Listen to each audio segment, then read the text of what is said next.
Hello everyone, good morning. This morning, we will try to cook chicken. Try natin yung nabili naming air fryer. Sa Shopee lang siya nabili namin. So, try ko magluto ng chicken na marinado. Bumili ako ng marinated chicken sa Chokes to Go. So, try natin gamitin itong air fryer na nabili namin sa sale sa Shopee. So, yung sa dyan, ito yung sa left dito. Ito yung menu kung anong lulutuin mo. So, may mga dyan, may french fries, may chicken, may fish. So, ikaw lang yung mag-ano. So, yung sa right side na parang Chinese, on and off yan. So, yun yung Tsaka, kung magdagdag ka ng init sa air fryer na to, lagyan mo lang siya ng plus. Sa mga minus.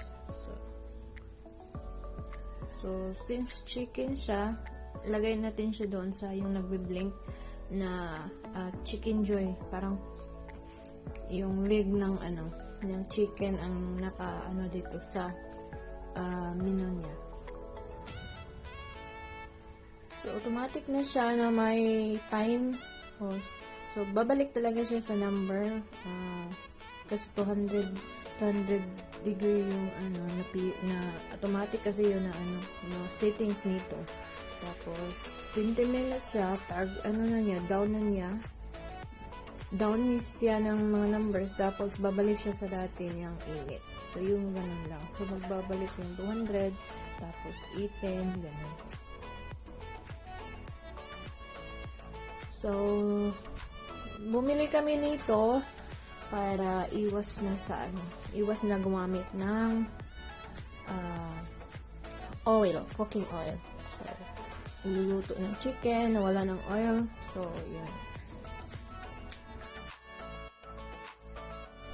So, hintayin lang natin na hanggang maluto yung manok na marinated chicken na nabili natin sa Chokes to Go. Advertise yun. Chokes to Go.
So, yan. So, 2 minutes na lang.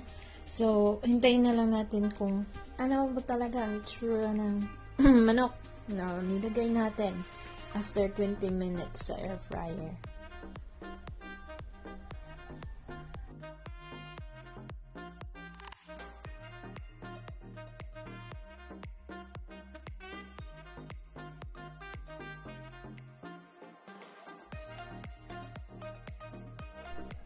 So, yun. Off na siya. So, nag-blip na na yung off niya. So, hintayin na lang natin na totally mag-off ang setting niya. So, body open it. Oh! See? Ang gandang tingnan. So, yun. Since may chicken, so luto din tayo ng crunch potato. So, hindi na lang natin hugasan kasi chicken naman yung nalagay doon. So, simple din. So, start mo, choose mo yung kasi, yan. Yung naka-blank na one dyan is potato yan. So, same pa rin. So, hintayin na lang natin na maluto yung potato natin. Tapos, syempre, yung chicken at saka potato, pwede na siyang pwede na siyang pang breakfast, pwede mo na rin siyang maging lunch or dinner. Kasi yung potato is carbohydrates. So, yun. Luto na yung, luto na ang potato. Hindi pa pala. 7 pa pala. So, yun. Talaga siya, balik sa 200, yung init niya, tapos down sa timer na nakaset sa anong niluluto natin. Kunti na lang, malapit nang maluto yung crunch potato natin. So, 3 minutes na lang. So, tingnan natin kung maganda bang i-partner yung crunch potato at saka chicken natin. So, yun. Off na. So, luto na yung crunch potato natin. So, Daddy, open it. Oh, so magandang tingnan. So, yan yung naluto na namin. So, magandang tingnan yung chicken at saka yung crunch potato. So, thank you for watching, guys. And don't forget to hit likes and subscribe to my channel.